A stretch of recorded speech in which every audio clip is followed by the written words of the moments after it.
దీర్ఘకాలికంగా ఉన్నటువంటి పితృశాపాలు, పితృకర్మలు, చేయని తప్పులకు కొన్ని శాపాలు ఏర్పడుతుంటాయి. కాలసర్ప దోషము, కొన్ని దోషాలు, సర్పశాపం, మనకు దీర్ఘకాలికంగా 12 సర్పదోషాలు ఉంటాయి.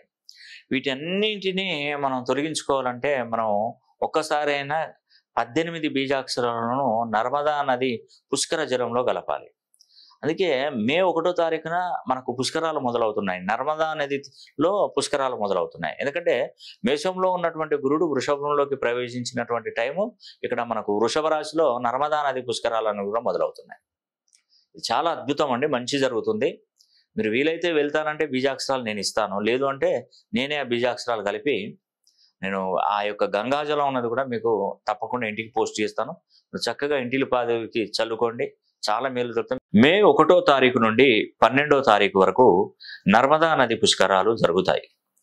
సరిగ్గా గురుడు మేషరాశి నుండి వృషభ రాశిలోకి మే 1వ తారీఖున ప్రవేశించబోతున్నాడు.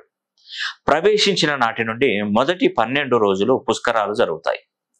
వృషభ రాశిలోకి గురువుడు ప్రవేశించాడు కాబట్టి నర్మదా నది పుష్కరాలు ప్రారంభమవుతాయి.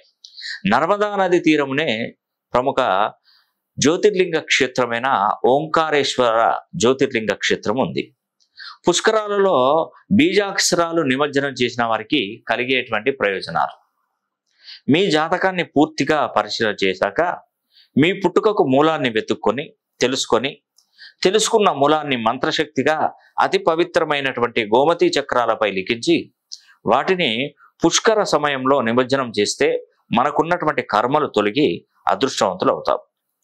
అదేవిధంగా పితృశాపాలు తొలగిపోతాయి. పితృకర్మలు, పితృశాపాలు, కాలసర్పదోష, కుజదోష నివారణ, శిశు హత్యా పాతకం, చెడు దృష్టి నుండి విముక్తి, చేసినటువంటి పాపాలకు ప్రక్షాళన జరిగి లక్ష్మీదేవి అనుగ్రహం కలుగుతుంది.